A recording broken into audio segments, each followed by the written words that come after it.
So today our topic is matter in our surrounding. Matter in our surrounding. It is a topic in the class 9 chapter number first. अगर हम लोग देखें तो science का ये topic है जो कि क्लास 9 में है. ठीक ना. देखो क्या है.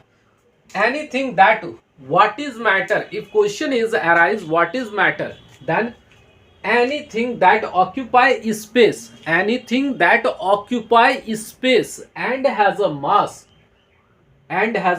mass, जो भी चीज ऑक्यूपाई करता हो स्पेस, ठीक ना, और जिसमें मास हो, ठीक ना, वो दोनों चीज हमारा कहलाएगा मैटर. ठीक है, matter. Anything that occupy space and has a mass, all matter is made up of substance called the element. और जो भी मैटर होगा वो बना होगा क्या चीज से? एलिमेंट से बना होगा. ठीक ना. जो भी एलिमेंट मैटर जिस चीज से बना होता है उसे ही हम लोग कहते हैं एलिमेंट. ठीक है. अब देखो आगे क्या कह रहा है. Modern day scientist have evolved two type of classification. Matter को भी हम लोग क्लासिफाई करते हैं. दो तरह से क्लासिफिकेशन का बेसिस बताया गया. Classification of matter based on their physical property and the chemical property. कि हम लोग मैटर को डिवाइड करेंगे या एलिमेंट को भी डिवाइड करेंगे तो वो देखेंगे उसका फिजिकल प्रॉपर्टी क्या है और उसका केमिकल नेचर क्या है, केमिकल प्रॉपर्टी क्या है. अब देखो फिजिकल और केमिकल हम लोग बेसिकली समझते हैं. फिजिकल किस चीज को किया जाता है. आप एक आदमी को देखते हो, देख के ही आप बता सकते हो उसका हाइट बड़ा है, उसका हाइट शॉर्ट है. किसी को आप देखते हो तो किसी को आप कह सकते हो कि उसका कलर डार्क है, उसका कलर लाइट है, मतलब कोई गोरा है, कोई क्या है, काला है. इस तरह का जो भी हम लोग बता सकते हैं. कोई मोटा है, कोई पतला है. जब किसी भी चीज को ऑब्जर्व हम लोग कर लेते हैं विदाउट एनी मतलब हम लोग बिना किसी कठिन मेहनत के या बिना किसी प्रोसेस के, तो उसको उस प्रॉपर्टीज को कहा जाता है फिजिकल प्रॉपर्टी. सिर्फ जो बाहर से ही आप देख के बता दो वो कहलाता है फिजिकल प्रॉपर्टी.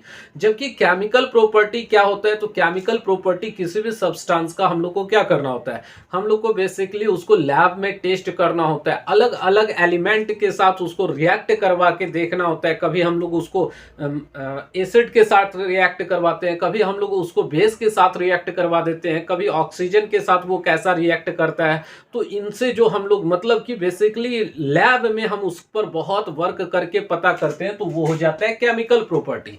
जैसे कि एक आदमी है, तुम ये नहीं बता सकते हो वो ईमानदार है या फिर वो बेईमान है. उसके साथ आपको पार्टिकुलर बहुत टाइम तक रहना होगा, तब आप उसके नेचर को समझोगे. उसके बाद बताओगे हाँ ये बेईमान है या ये ईमानदार है.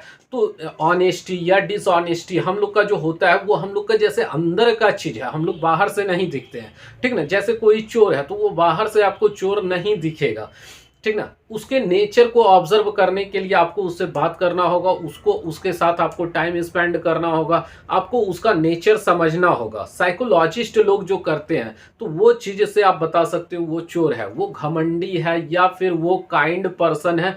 तो ये सब चीज उसका हम लोग बेसिकली क्या जानेंगे, केमिकल जानेंगे. तो सेम एलिमेंट के साथ भी आप एलिमेंट को कुछ भी बाहर से देख के बता दो तो वो कहलाएगा आपका फिजिकल प्रॉपर्टी. लेकिन एलिमेंट को दूसरे अदर एलिमेंट सब्सटेंस के साथ रिएक्ट जब करवाते हो लैब में, तो वो जो प्रॉपर्टी निकल के सामने आता है, जो जानकारी निकल के आता है, उसे ही हम लोग कहते हैं केमिकल प्रॉपर्टीज. ठीक ना. हम लोग सबसे पहले जो टॉपिक हम लोग के सामने अराइज हो रहा है वो टॉपिक है फिजिकल नेचर ऑफ मैटर. कि मैटर का फिजिकल नेचर कैसा है. वो वुडन ब्लॉक की तरह है या फिर सैंड की तरह है, बहुत छोटा टाइनी पीसेस के फॉर्म में है. ठीक ना. या तो एक बड़ा सा टुकड़ा के रूप में है मैटर, या फिर टाइनी स्मॉल पीसेस है, टाइनीएस्ट. ठीक ना. तो देखो यहाँ पे क्या कह रहा है, फिजिकल नेचर ऑफ मैटर. तो फर्स्ट कह रहा है matter is made up of particle. Matter is made up of particle मतलब बहुत छोटे छोटे टुकड़ा से मिलकर मैटर बना होता है. मैटर किस चीज से बना होता है, बहुत ही छोटा जो टाइनी पार्टिकल होता है उससे मिलकर बना होता है. देखो अब इस पार्टिकल का साइज आखिर कितना होगा, किस तरह हम लोग जानेंगे कि पार्टिकल तो समझ में आ गया, बहुत छोटा छोटा टाइनी पीसेस है, लेकिन कितना छोटा। तो देखिए यहाँ पे क्या कह रहा है क्वेश्चन, इसी चीज को क्वेश्चन कह रहा है, how small are this particle, how small are this particle of the matter, कि मैटर का जो ये पार्टिकल है, हम तो जान गए कि अब ये बना हुआ है क्या चीज से, पार्टिकल से। पहले कंफ्यूजन था, एक ब्लॉक के रूप में है एक ब्लॉक के रूप में मैटर है, या फिर मैटर पार्टिकल के फॉर्म में है। तो क्लियर हो गया कि मैटर जो है पार्टिकल के फॉर्म में है। अब ये पार्टिकल जो है कितना टाइनीएस्ट है, तो इसका आंसर हम लोग को मिलेगा, how small are this particle of matter, this particle of matter are very small, this particle of matter are very small, बहुत ही छोटा है। They are small beyond our imagination, जितना भी हम लोग सोच सकते हैं, जितना भी थिंकिंग कर सकते हैं, एकदम स्मॉल से स्मॉल टाइनीएस्ट, एक विजन, एक तुम्हारे विजुअलाइज होने लगेगा कितना छोटा, तो तुम्हारी सोच से बियॉन्ड योर इमेजिनेशन, कि हमारे इमेजिनेशन से भी बहुत ज्यादा छोटा हो सकता है। प्रैक्टिकली अगर करें तो हम लोग देख सकते हैं, अगर वाटर लेते हो, वाटर लो और उसमें 1 टीस्पून अगर हम लोग मिला दे, क्या सॉल्ट डाल दे, या फिर हम लोग डाल दे उसमें शुगर, तो दोनों को जब स्टीयर करेंगे, घोल देंगे, तो आप देखोगे after some time you will notice that there is no any rise in the level of the water, कि ग्लास में जितना वाटर था वो वाटर से राइज नहीं किया, जबकि आप उसमें चम्मच ऐसे क्या किए हो, डाले हो। आखिर इतना सारा अगर हम डाले तो वो गया पार्टिकल कहां, जबकि हम जानते हैं कि ग्लास में अगर कोई भी चीज फिल है, वाटर फिल है, और उसके ऊपर कोई भी ऑब्जेक्ट डाले तो वो ऑब्जेक्ट उतना पानी को डिस्प्लेस कर देगा बाहर। लेकिन यहां पर हम लोग जो शुगर और सॉल्ट को डाल के स्टीयर किए, वो तो वाटर को राइज नहीं किया, तो ये बेसिकली क्या हुआ, कहां से आया, तो ये बेसिकली देखो आप, जैसे ये फुल ऑफ वाटर है, एक ग्लास इज फुल ऑफ नहीं, हम लोग इतना रखते हैं, अगर आप जूम करके बहुत देखते हो वाटर को, तो वाटर में आपको टाइनी क्या मिलेगा, एटम्स मिलेगा, H2O का एटम्स मिलेगा बहुत सारा। और जैसे ही आप इसमें डाल दिए, शुगर डाल दिए, नमक डाल दिए, तो उसका जो पार्टिकल होगा शुगर या सॉल्ट का, तो वो इस पार्टिकल, बहुत सारा जो पार्टिकल के बीच में स्पेस है, ठीक ना, उस स्पेस के अंदर में ये घुल जाता है, इतना छोटा है। और ये स्पेस को कहते हैं इंटरमॉलिक्यूलर। देखो ये भी मॉलिक्यूल है, ये भी मॉलिक्यूल, ये भी मॉलिक्यूल, ये भी मॉलिक्यूल, इसलिए इसको कहेंगे इंटरमॉलिक्यूलर, काहे कि मॉलिक्यूल के बीच का जगह है। जैसे बहुत सारे कंट्री का अगर रिलेटेड कोई ऑर्गेनाइजेशन होता है तो कहते हैं ना इंटरनेशनल ऑर्गेनाइजेशन है, सेम हियर अगर बहुत सारा मॉलिक्यूल के बीच में स्पेस है, बहुत सारा मॉलिक्यूल, तो उसको कहेंगे इंटरमॉलिक्यूलर स्पेस। सिंपल सा लॉजिक है। तो ये राइज नहीं किया, क्यों नहीं किया, क्योंकि यहां जो मॉलिक्यूलर स्पेस है, उस मॉलिक्यूलर स्पेस में सॉल्ट या शुगर उसमें जाकर एडजस्ट हो जाता है, तो हमारा जो लेवल रहता है वही लेवल रहता है। अगर फिर भी समझना चाहते हो कि और ज्यादा हम लोग कुछ और एक्टिविटी करें, तो आप क्या करो, एक ड्रम ले लो, एक ड्रम ऑफ वाटर ले लो। अब उस ड्रम ऑफ वाटर में आप क्या करो, उस ड्रम ऑफ वाटर में कोई कलर डाल दो और कलर डाल के उसको मिक्स कर दो। जैसे होली में हम लोग करते हैं, कलर को वाटर के साथ मिक्स कर देते हैं। अब क्या करो, इस ड्रम का हाफ पानी आप किसी और जगह रख दो, हाफ हम लोग कर दिए इसको, ठीक ना। फिर देखोगे ये इसमें हम लोग उतना ही अच्छा पानी फिर से डाल दिए, वन टाइम्स हाफ किया और फिर से उतना ही डाल दिया, तो इतना हो गया।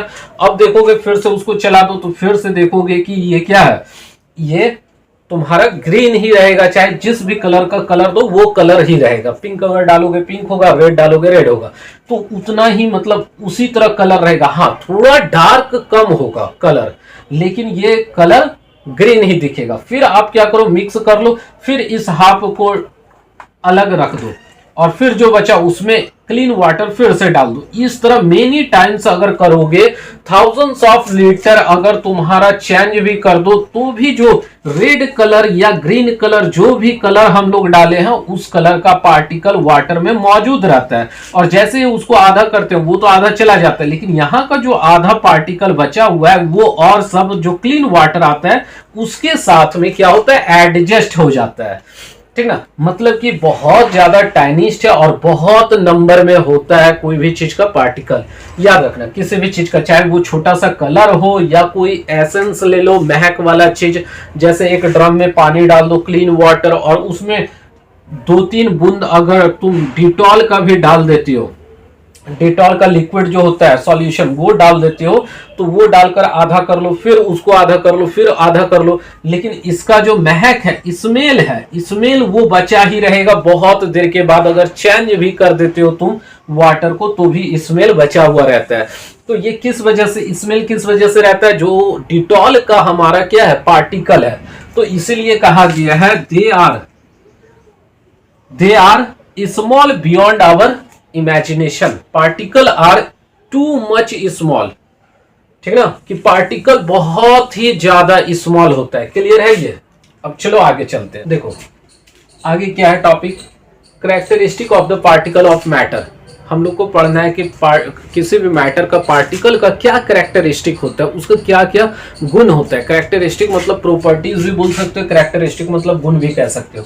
तो क्या क्या एक मैटर का गुण होगा उसके पार्टिकल का।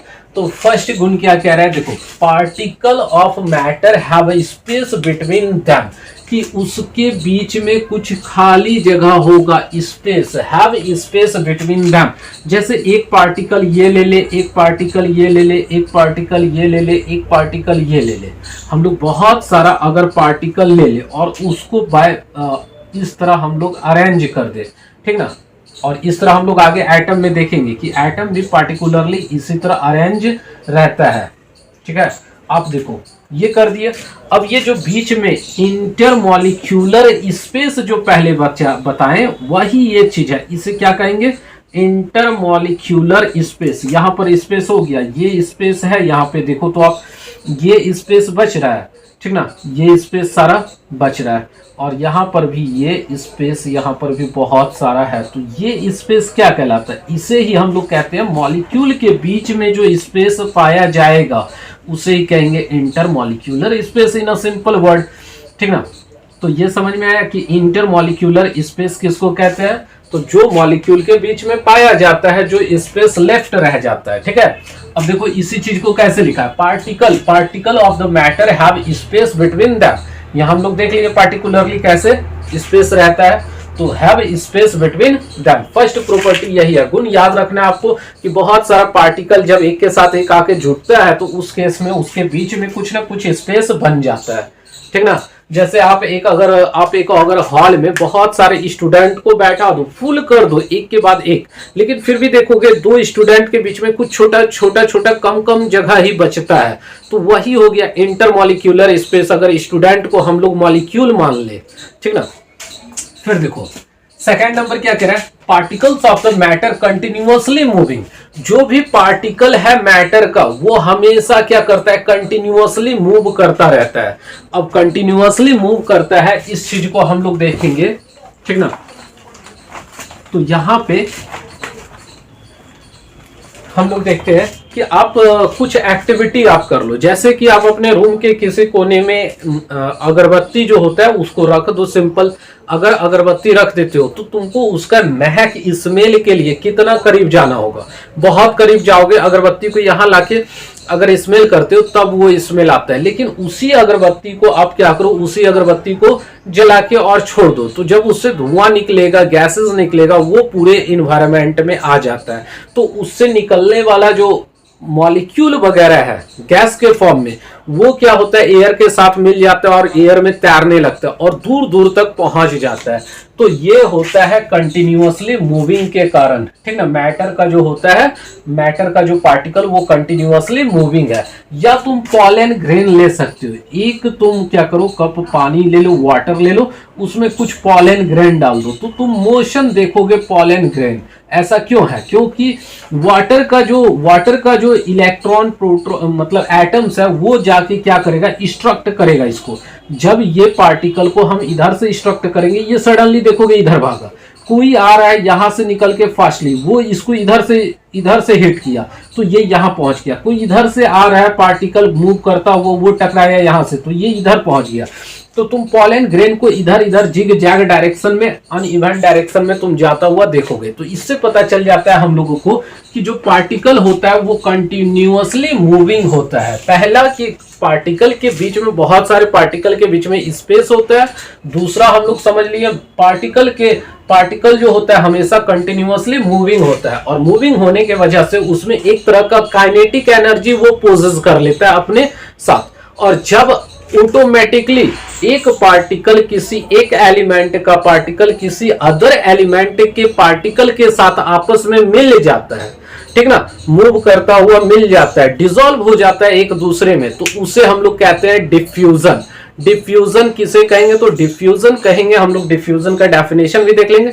डिफ्यूजन हम लोग उसको कहेंगे जब एक किसी एलिमेंट का पार्टिकल किसी दूसरे सब्सटेंस का पार्टिकल आपस में खुद मिल जाए, ठीक ना, खुद आपस में आकर मिल जाए, मिक्सचर बन जाए, तो उसे ही हम लोग डिफ्यूजन कहेंगे। ठीक है, तो यहाँ ये किस वजह से होता है? डिफ्यूजन मूविंग, कंटिन्यूअसली मूविंग होता है पार्टिकल का।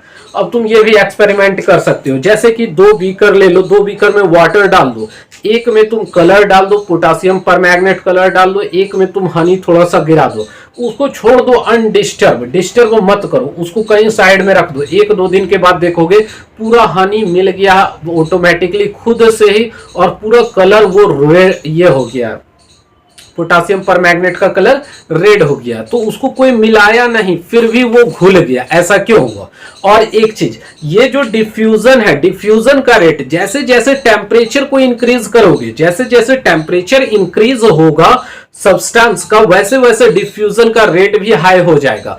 तुम देखो आसानी से अगर दूध लेते हो, उसमें चीनी डाल दो, वो आसानी से मूव होकर मिक्स होकर क्या होता है? डिफ्यूज कर जाता है एक दूसरे में। लेकिन कभी भी तुम ठंडा दूध ले लेना, ठीक ना, नॉर्मल दूध ले लेना, उसमें चीनी डालना, देखना तुमको प्रॉब्लम फेस करना होगा, मतलब थोड़ा ज्यादा घुमाना होगा। मिल तो जाएगा लेकिन स्पीड, उसका मिलने का जो स्पीड है वो स्लो होता है। तो ये पार्टिकल के वजह से होता है कि अगर कोई भी चीज एक सर्टेन टेम्परेचर पर है तो उसका मूविंग अलग होगा, और उसका टेम्परेचर को इंक्रीज कर दिया जाए तो उसमें काइनेटिक हीट एनर्जी से ट्रांसफॉर्म हो जाता है वो काइनेटिक एनर्जी में, और वही काइनेटिक एनर्जी क्या करता है? इसको और अच्छे से मूव करवा देता है। ठीक ना, तो इसलिए गर्म चीज में कोई भी चीज मिलना आसान होता है, या गर्म चीज रहेगा तो डिफ्यूजन आसान होगा। ठीक है, फिर देखो particle of the matter attract each other. अगर 2 पार्टिकल है मैटर का, ठीक ना, ये मैटर ले लिए, मैटर का पार्टिकल है, ये दोनों एक दूसरे को अट्रैक्ट करेगा, ये इसको अपनी ओर खींचेगा, ये इसको अपनी ओर खींचेगा। ये तो 2 का एग्जांपल लिए। अगर बहुत सारा रहे, ये इसको खींचेगा, फोर्स लगाएगा, ये इसको फोर्स लगाएगा, एक और ले लिए, ये इसको फोर्स लगाएगा, इसको लगाएगा, इसको लगाएगा। मतलब कि जितना भी पार्टिकल तुम लोगे, सारा पार्टिकल एक दूसरे को अट्रैक्ट करेगा अपनी ओर। ठीक ना, तो इसको हम लोग बोलते हैं फोर्स ऑफ अट्रैक्शन। जब पार्टिकल अट्रैक्ट करे फोर्स, तो उसे ही बोला जाता है फोर्स ऑफ अट्रैक्शन। ठीक ना, ये कहां पे लगता है? तो ये लगेगा मेनी टाइप, मतलब बहुत सारा जब पार्टिकल रहेगा तो एक दूसरे के बीच में। अब देखो सॉलिड लिक्विड गैस में अगर हम लोग कंपैरिजन करें, तो सॉलिड का जो एक पार्टिकल है, सपोज दैट ये एक पार्टिकल है, ये एक पार्टिकल है, सॉलिड में क्या है? टाइटली पैक है।